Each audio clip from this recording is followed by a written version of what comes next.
አብዛኞቻችን በዚህ ሰዓት በጣም ፎከስ አድርገን የሆነ ነገር ላይ ዴዲኬትድ ሆነን ስራ መስራት በጣም ከባድ ነው። ምክንያቱም ደግሞ አይፈረድብንም። ሶሻል ሚዲያ በጣም ወሬ፣ ፋሚሊ ጋር የምንኖር ከሆነ ደግሞ በጣም ብዙ ዲስትራክሽኖች ይኖራሉ። በዚህ ሰዓት ላይ ፎከስ አድርጎ የሆነ ስራ መስራት በጣም ከባድ ነው። እኔ ከ10 እስከ 15 ሰዓታት በቀን እሰራለሁ። እነዚህ ነገሮች ለማምጣት በጣም ብዙ ዋጋ ከፍያለሁ።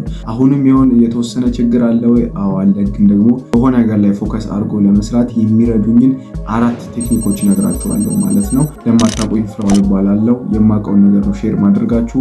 እንደዚህ አይነት ኮንተንት የሚመቻችሁ ከሆነ ሰብስክራይብ የምትለውን በተን ጫኑ። የመጀመሪያው እንግዲህ የሚሆነው ሶሻል ሚዲያን ማቆም ነው። አብዛኞቻችን አሁን ላይ ስልካችን በእጃችን ነው ያለው፣ ኢንተርኔቱን በእጃችን ነው ያለው። በየትኛውም ሰዓት ተነስተን ቲክቶክ ማየት እንችላለን፣ ኢንስታግራም ማየት እንችላለን፣ የፈለግነው ነገር ማየት እንችላለን። ነገር ግን ይሄ ነገር በጣም ፎከሳችንን የሚጎዳ ነገር ነው። በዚህ ሰዓት የሆነ ነገር ላይ ፎከስ አድርገን ማየት የማንችለው ወር ደግሞ ከ30 ደቂቃ 20 ደቂቃ 10 ደቂቃ ፎከስ የማናደርግበት ምክንያት it's why ሶሻል ሚዲያ ላይ አጫጭር የሆኑ ሾርቶችን ምናምን ስለምንመለከት ነው ማለት ነው። ሶሻል ሚዲያን የሆነ ሰው ሲመለከት ኒውሮኖች አሉ። አይምሮአችን የሆነ ነገርን ለመልመድ የኒውሮን ጭራዎች አሉ ራይት። እነሱ የተዘረጉ ይመጣሉ። አንድ ቪዲዮ ስናይ ያቺ ጭራ እየተዘረጋች ትመጣና ሌላ ስናይ ደግሞ ሌላ የተዘረጋ ይመጣል ማለት ነው። በዚህ ሁኔታ ውስጥ አእምሯችን ከባድ ስራ ነው የምናሰራው።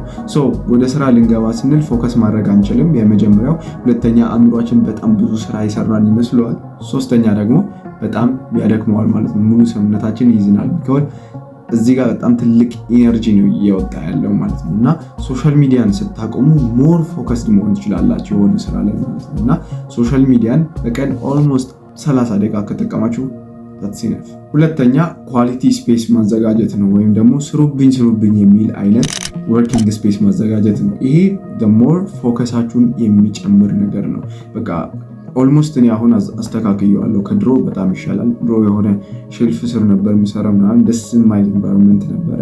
ግን አሁን ይህንን የመሰለ ኢንቫይሮንመንት ክሬት ማድረግ ስችል ኦልሞስት አሁን እዚህ ጋር ነው ተቀምጬ የምውለው። እዚህ ጋር ስለማይመች ኦልሞስት አልጋ ላይ ምናምን ነው የምሰራ የነበረው። አሁን ይህንን ስፔስ ክሬት አደረግኩት ምናምን በቃ አሪፍ የሆነ ስፔስ ነው ማለት ነው። አብዛኞቻችን ለምንድነው ፎከስ ማናደርገው?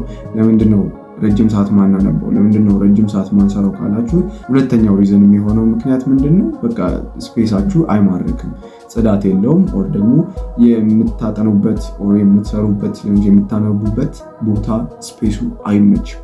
that's why ፎከስድ ማትሆኑት። ሶስተኛው ደግሞ ቢዚ። አይ ኖ ቢዚ በሆናችሁ ቁጥር ሞር ዲስትራክትድ ትሆናላችሁ ምናምን ይባል ነበረ።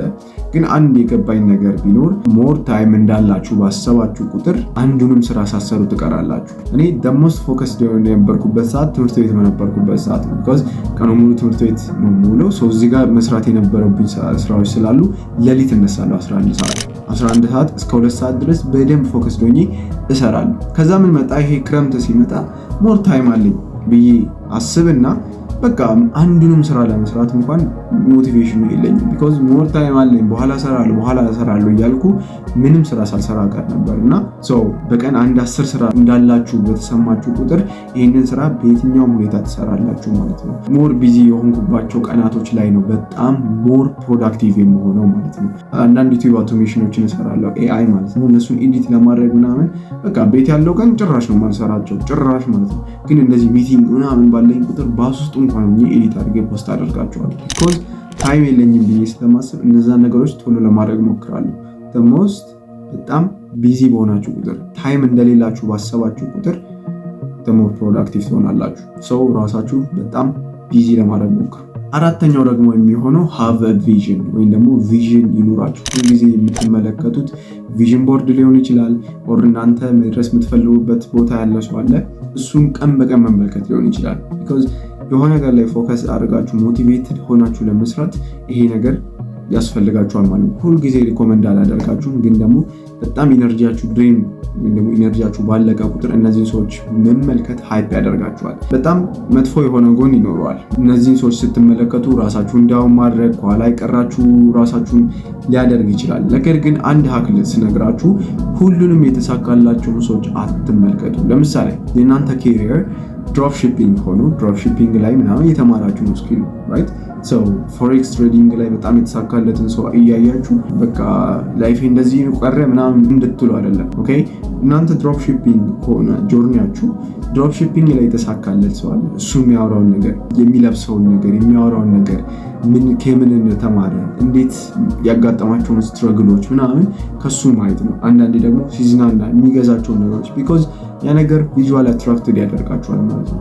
ካልሆነ ደግሞ ቪዥን ቦርድ አዘጋጁ። በቃ ወደፊት መግዛት የምትፈልጉት መኪና፣ ወደፊት መሆን የምትፈልጉበት ስፔስ አለ ራይት፣ ፊት ለፊት አስቀምጡት። ስፔሻሊ ደግሞ ወንድ ከሆናችሁ አትራክትድ የምትደረጉት በአይናችሁ ስለሆነ ያንን ነገር አቺቭ የማድረግ እድላችሁ የተወሰነ ፐርሰንት ይጨምራል። ለዚህ ነው የምሰራው፣ ለዚህ ነው ይህንን ስኪል የምማረው፣ ለዚህ ነው ይህንን ለማድረግ ይህን ለመግዛት ነው የሚል ሃይፕ ይሰጣችኋል ማለት ነው። ይህንን ነገር ሁልጊዜ ሪኮመንድ አላደረጋችሁ፣ ሁልጊዜ ሞቲቬትድ ሆናችሁ አይደለም ስራ መስራት ያለባችሁ። አንዳንድ ቀን ግን ቪዥን ቦርድ ኦር ደግሞ ቪዥን የምታደርጉት የሆነ ሰው አለ፣ እሱን መመልከት በጣም በትልቅ ሁኔታ ይጠቅማችኋል ማለት ነው። አይሆፕ ይህ ቪዲዮ እንደጠቀማችሁ ይጠቅማል ብላችሁ የምታስቡ ከሆነ ላይክ አድርጉ። እንደዚህ አይነት ቪዲዮ ደግሞ በደንብ እንዲደርሳችሁ ከፈለጋችሁ ሰብስክራይብ ማድረግ እንዳትረሱ።